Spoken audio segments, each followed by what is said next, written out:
حاليا نحن متواجدين في قرية تعتبر جزء لا يتجزأ من الزارة، عاشوا سويا ظروفا واحدة وألما واحدا وفرحا واحدا، ويعتبر أغلب سكان الزارة منها. خليكم معنا بالمشهد الثاني لنعرف نحن وين. Türkmeneli hiçbir yere benzemez, yürekte kor gibi sevda tükenmez. Dört bir yanında bereket eksilmez, havası başkadır Türkmen elimin.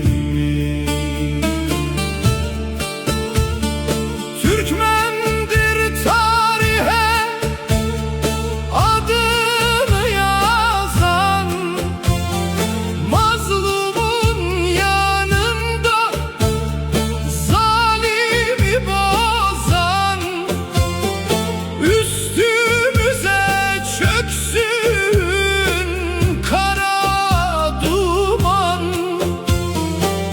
toprağı başkadır Türkmen elimin.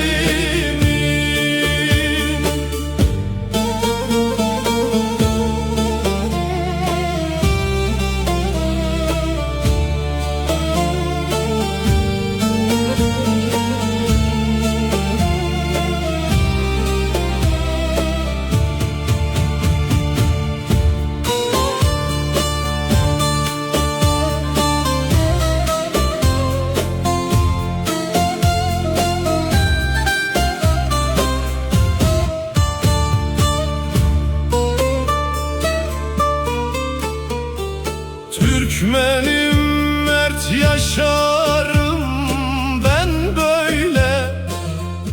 قريبا تلفزيون تركمان سيسلط الضوء على هذه القرية وسيقف عند أهم احتياجاتها وعند مطالب أهلها.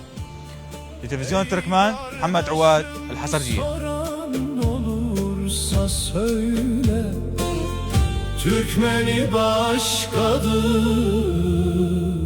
Türkmen elimin.